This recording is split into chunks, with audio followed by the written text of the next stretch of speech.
Welcome to BBC London. I'm Alice Bandukravi. As we've been hearing, it's 3 years today since the Grenfell Tower fire in West London, in which 72 people lost their lives. And this year, like so many events, the memorial has had to be adapted.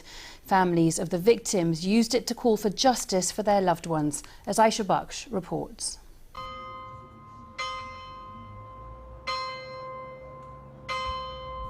All across London, the church bells rang out to remember those who were killed by the fire.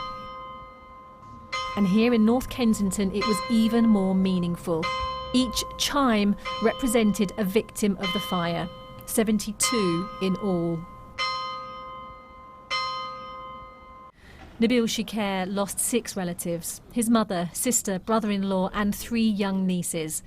He says 3 years on, coronavirus has meant families who are still grieving and fighting for justice now have extra anxiety and isolation.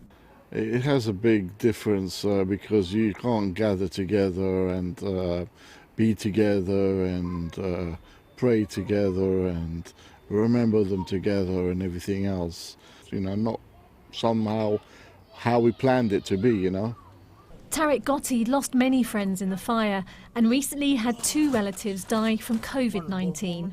Along with local army cadets, nearly every day since lockdown, he's delivered care packages to bus drivers, the fire brigade and cleaners to show his love and support.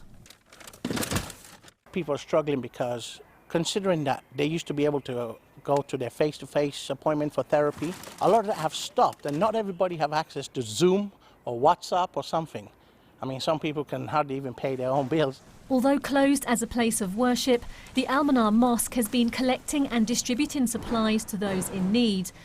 And over at the kitchen, Munira Mahmood and other volunteers cook meals for local key workers and NHS hospital staff. She escaped from the 5th floor of the tower. Her close friend Rania Ibrahim and 2 children sadly didn't make it out. 3 years ago, I was receiving, and the time has come for me to give back. I wish I could hug them, you know. Back then they hugged me, but I cannot hug them, and I'm trying to hug them through food. Most of today's memorial events have all been online, but people have also been coming here to the foot of the tower to pay their personal respects, to lay flowers and write tributes on the hoardings. Markers have been put down on the floor to encourage social distancing and allow people space for personal reflections. Through the online streaming of poetry, prayer and song, this year the 72 victims have been remembered. And although not physically together, families, friends and neighbours are still united in their grief and fight for justice and change. Aisha Baksh, BBC London.